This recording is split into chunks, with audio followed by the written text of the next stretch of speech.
Hi everyone, welcome back bersama Dias di sini dan kali ini kita berada di segmen barunya Jago Bahasa bernama Trends, Trending News and English Discussion.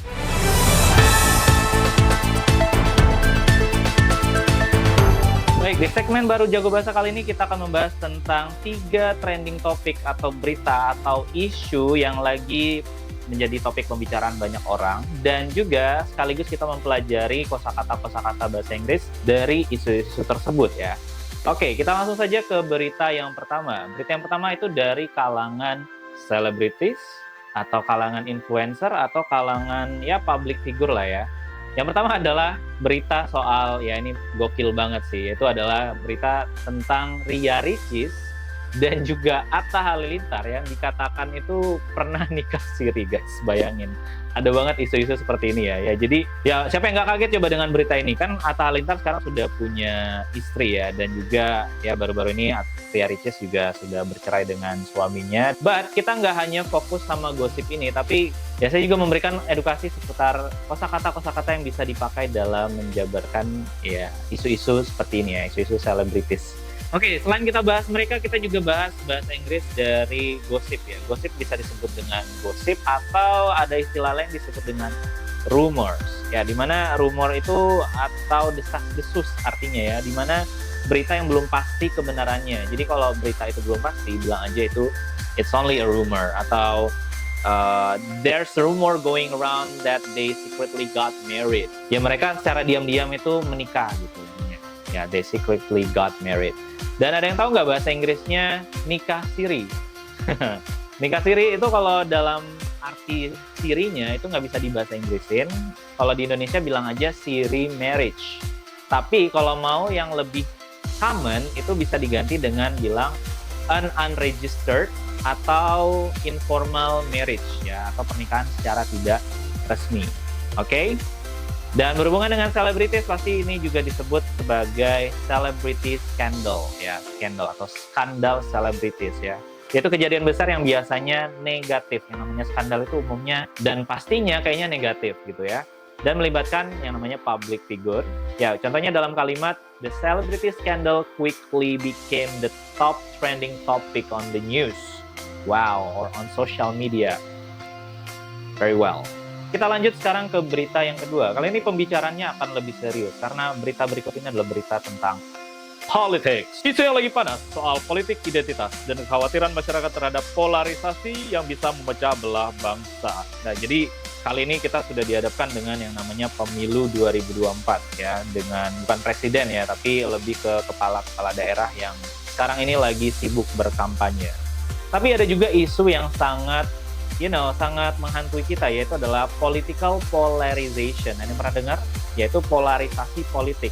Itu menggambarkan masyarakat itu terbelah menjadi 2 kubu. Bayangin, kita terpecah belah karena adanya politik seperti ini, atau pertarungan antara kandidat kepala daerah ini ya.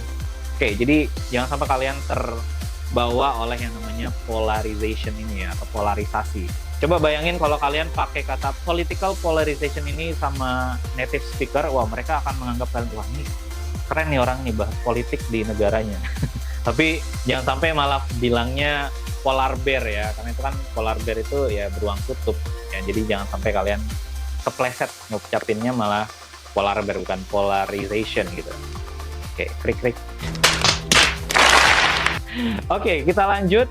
Nah, dimana kalau di pembahasan politik ini kita bisa mempelajari 3 kosakata penting. Yang pertama adalah political polarization yang tadi sudah saya sebutkan, yaitu masyarakat terpecah menjadi 2 kubu yang saling serang menyerang, sikut menyikut, bahu membahu, tolong menolong ya.